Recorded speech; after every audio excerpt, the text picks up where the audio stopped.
question. Yeah. Yes. What would you prioritize for a regular workout in terms of proteins, carbs, or fats? What would you prioritize pre-workout and post-workout? So pre-workout depends on the timing.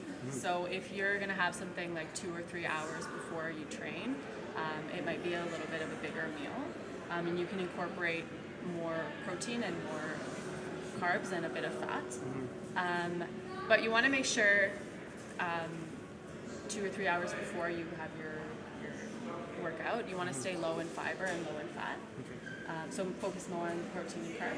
But if you're strapped for time and you need to eat something, say like half an hour before your training session, then you're going to focus more on carbs. Carbohydrates, okay. Yeah. So and especially like quick carbs, like Like banana, or if you're going for a run and you only have half an hour before, you might have like a rice cake and jam or something like that.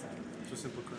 Yes, and then after, same thing, focusing on your protein and your carbs. We need protein to help rebuild the muscles and repair the damage, and then carbohydrates help us to take in the protein into our muscle cells, and then also to repair our glycogen stores, which is our muscles' like natural energy stores.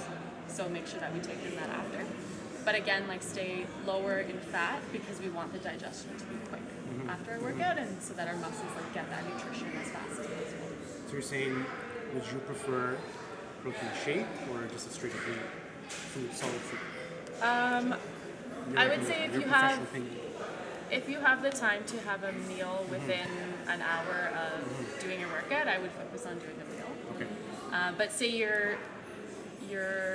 have like a long commute home and you just did your workout and you want to get something in, then I would do like a protein shake and something a bit more simple. Or if you have some time in between